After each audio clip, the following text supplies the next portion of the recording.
Hey, good to see you again. The factory sent over the parts that were looking good on the rig. They're being fitted as we speak. Have a look at the report. What's going on, guys? Welcome back to a brand new video. Today I'm here to bring you part 6 of my F1 2016 career mode here from Monaco. So at the moment you can see we've just got a new engine upgrade which increases our engine power by 8 brake horsepower. So we're here in Monaco, and I can quickly show you now as we go into practice that I did actually lose the rest of the footage for practice, unfortunately, so I've only got practice 1 which shows you a track acclimatization test, and that's a bit unfortunate, but I can tell you that we did in fact get enough resource points to apply an upgrade to our car, and we did in fact apply the drag reduction upgrade to our car. So that again, just like the engine upgrade that we got last race, that should help us in Canada and Azerbaijan, which are the next 2 races, and more loaded up tracks. And now you can see my final lap of qualifying 1. You can see we're in the dropout zone at the moment, and I just thought I'd show you this because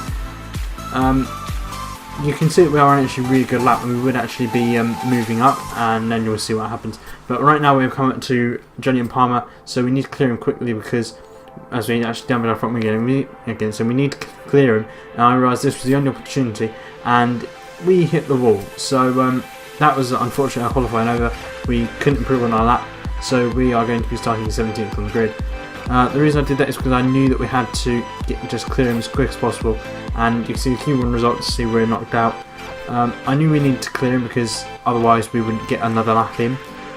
So it's unfortunate we weren't able to qualify higher than 17th, which is very disappointing, but you know, that's racing. You can't win them all, you can't do well in every session, even as well as we can.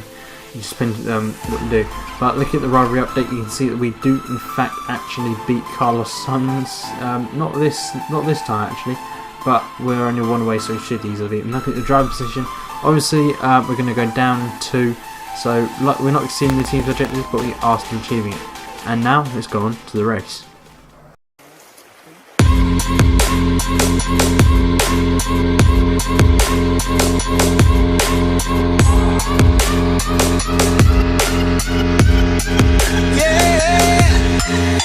Like the attention, girl, I know you. But you're everything I want in life. We're fighting danger like kung fu. The love I feel is deep inside. The others don't matter. It's honestly us against the world.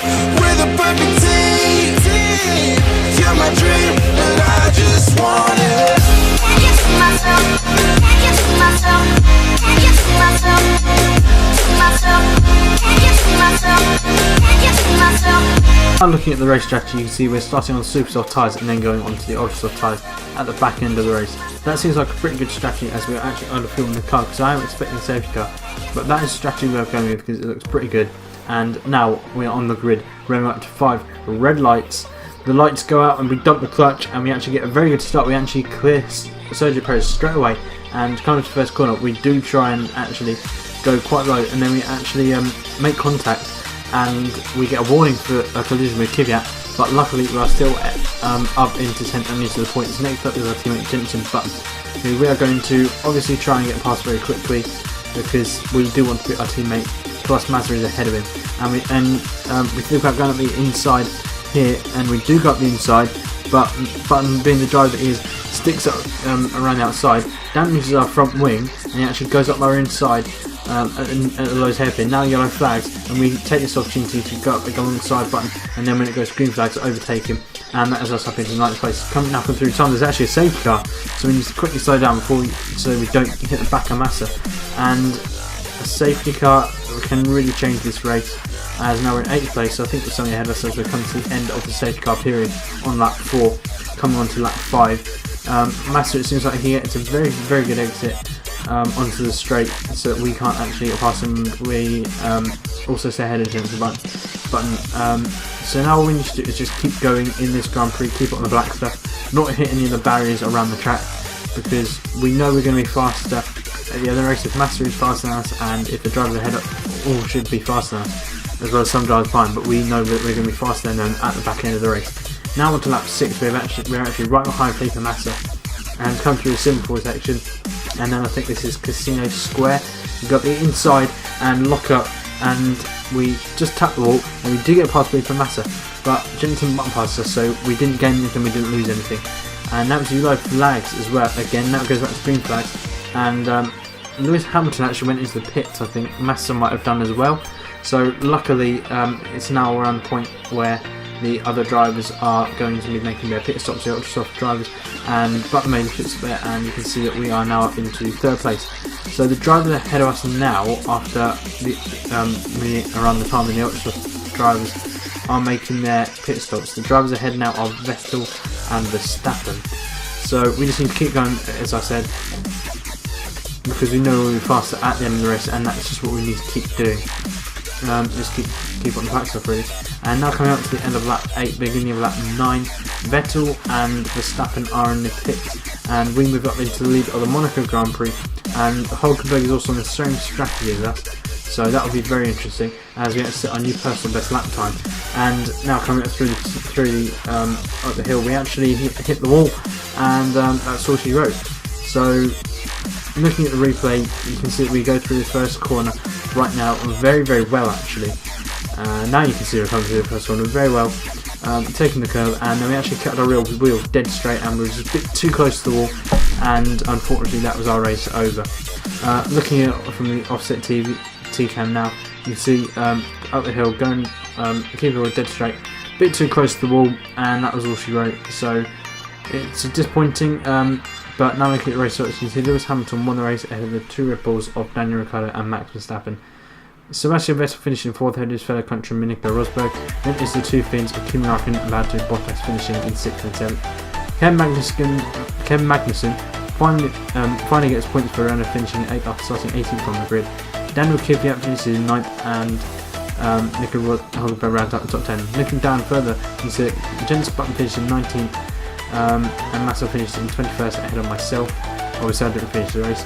It's good that Massa didn't score points, because we need to stay ahead of Massa and Bottas, because we do want to finish ahead of Williams in the championship. And there you see legendary. And as now we're going into the driver's standings. Lewis Hamilton needs away now 28 points ahead of Nico Rosberg, with Kimi Räikkönen in the 3rd, and then 2 Red Bulls of Max Verstappen and Daniel Ricciardo.